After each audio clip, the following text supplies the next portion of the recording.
Dam बनाया तो पाकिस्तान वार करेगा, थ्रेट किया है, किस रूप से क्या बोलेंगे, क्या जवाब देंगे? सर मैं कभी पाकिस्तान के अवाम के अगेंस्ट में हमारा कुछ कहना नहीं है कि पाकिस्तान का अवाम जो है वो युद्ध नहीं चाहते हैं, अच्छे लोग हैं सब। लेकिन अगर ऐसी बातें करते रहेंगे तो फिर खोपड़ी सनक गई तो फिर दूसरा हो जाएगा ना। फिर एक ब्रह्मस चला तो दूसरा ब्रह्मस चलेगा। और अगर कुछ नहीं हुआ तो हमने कहने सोचा एक डैम बनाएंगे और 140 करोड़ आदमी उधर पेशाब करेगा, फिर डैम खोल देगा, कोई गोली नहीं चलेगी, सुनामी आ जाएगा। न्यूक्लियर हमले का भी थ्रेट कर रहे हैं। मैं बोल रहा हूँ सुनामी आ जाएगा। चलो थैंक यू सर, इसके लिए माफ़ी चाहता हूँ मैं पाकिस्तान के अवाम के साथ। उनके साथ हमारा कोई लेना देना नहीं, लेकिन ये बात सिर्फ मैंने उनके लिए कहा है।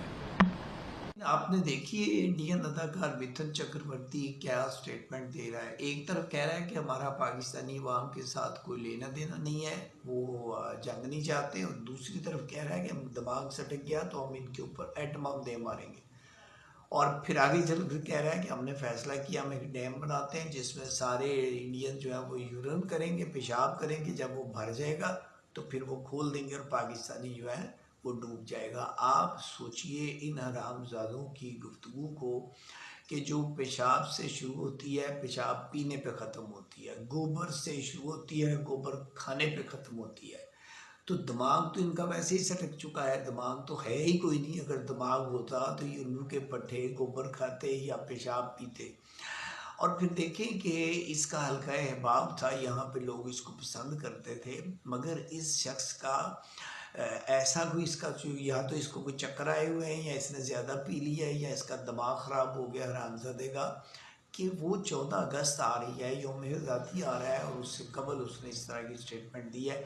इस तरह के बयानात से आप अमन कायम कर सकते हैं, आप अमन ला सकते हैं। यहाँ इनको इसके बड़े फॉलोअर्स थे, लोग इससे बड़ा प्यार करते थे, लेकिन इनका इसकी स्टेटमेंट से इसके अंदर का जो बुग़्ज़ है, जो नफ़रत है पाकिस्तान के ख़िलाफ़, पाकिस्तानियों के ख़िलाफ़, वो सामने आई है।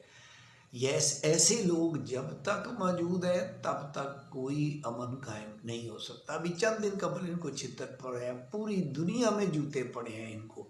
पाकिस्तानियों ने वो फैंटी लगाई है इनको हमारी एयरफोर्स में कि ये सुनहरी अल्फाज में लिखने वाली है। उससे कबल वो देखिए अभिनंदन को छितर मारे हैं उधर पकड़ के उन्होंने और वापस किया, लेकिन इनको शर्म फिर नहीं आई। भला उल्लू के पट्टे, तुम पाकिस्तान के ऊपर एटम बम मारोगे तो तुम्हें नहीं पता कि पाकिस्तान की टेक्नोलॉजी किस कदर एडवांस है। 3 साढ़े 3 मिनट लगेंगे, तुम्हारा तो नाम और निशान मिट जाएगा, सफ़ाई हस्ती से ही मिट जाओगे।